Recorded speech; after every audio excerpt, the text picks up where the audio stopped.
Greetings. In this video we're going to look at the Prelude in G major on page 38 of the Christopher Parkening Classical Guitar Method Vol.1. Now the purpose of this piece is simply to get us comfortable with using these sharp signs. The second measure, as we talked about in the last video, we have an F sharp that remains sharp until the bar line. So both of those Fs will be altered to an F sharp, sounds something like this. So you don't have to shift too quickly. We have a G, first measure, the second measure we have this F sharp, third measure E, fourth measure we have an F sharp, and so on. Let's go ahead and hear what this sounds like.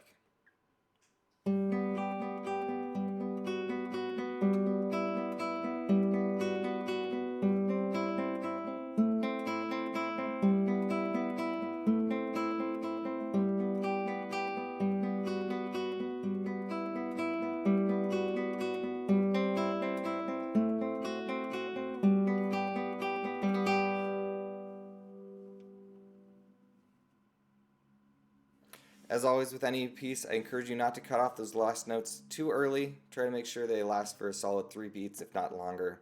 I like to roll that chord. Just think thumb, index, middle. What you can do is start nice and slow. Try going a little faster, a little faster, a little faster. It's almost like you're trying to get to infinite speed would be all at once, and infinitely slow would be really one, and you never get to the second one. But you can gradually move faster and faster and learn to control that movement. It can be done as individual fingers, thumb, index, middle, and I just curl each one at a time. Or I can actually turn my hand, and as I open up my hand, I just get a really nice, graceful, organic sound because it just flows with the movement. So that's a thought on how to end this piece.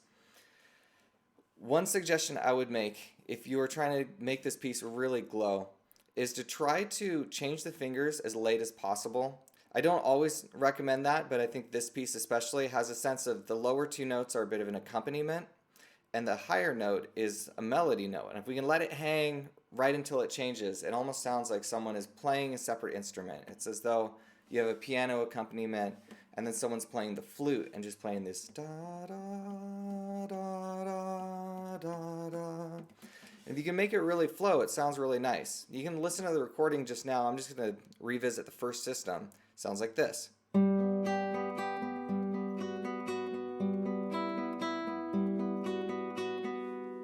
So as you can see, it just creates a different feel than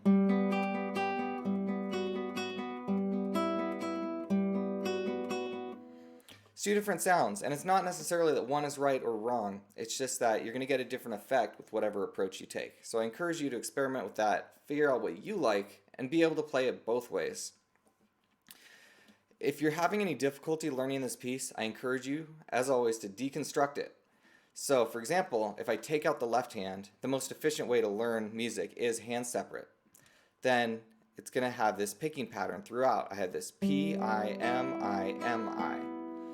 If you can get really used to doing that, to the point where you don't even think about it, it's going to be a lot easier to not make mistakes with that right hand and really focus your extra focus on your left hand. With your left hand, we can take block chords. So for example, this first measure is going to be built up of a G, B, and G.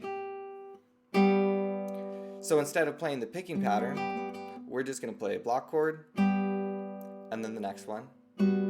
And by doing that, I can focus on, well, what actually changes with my left hand? When I'm trying to think about all these different notes I'm playing, it sort of obscures the simplicity of my left hand, which is just that one finger goes up and one finger goes down. It's as simple as that.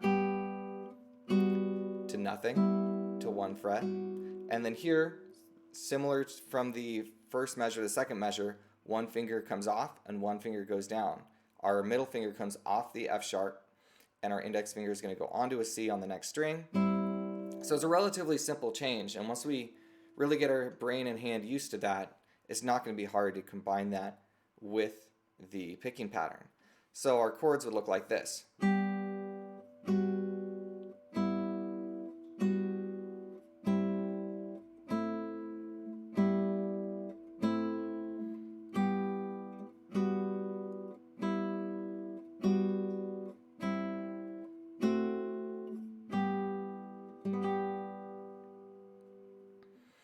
So I would encourage you, if it's not easy to do that, to make it easy to do that before you try to combine it with the picking pattern. Because if that's difficult, then trying to combine that with something else is just going to turn into a mess. So good luck deconstructing this piece. It's a beautiful piece and is worth taking the time to make it really shine, and it's very useful to also just practice reading those chromatic signs that are involved in it. If you find these videos helpful and you would like to help me reach other viewers, then I encourage you to like and subscribe.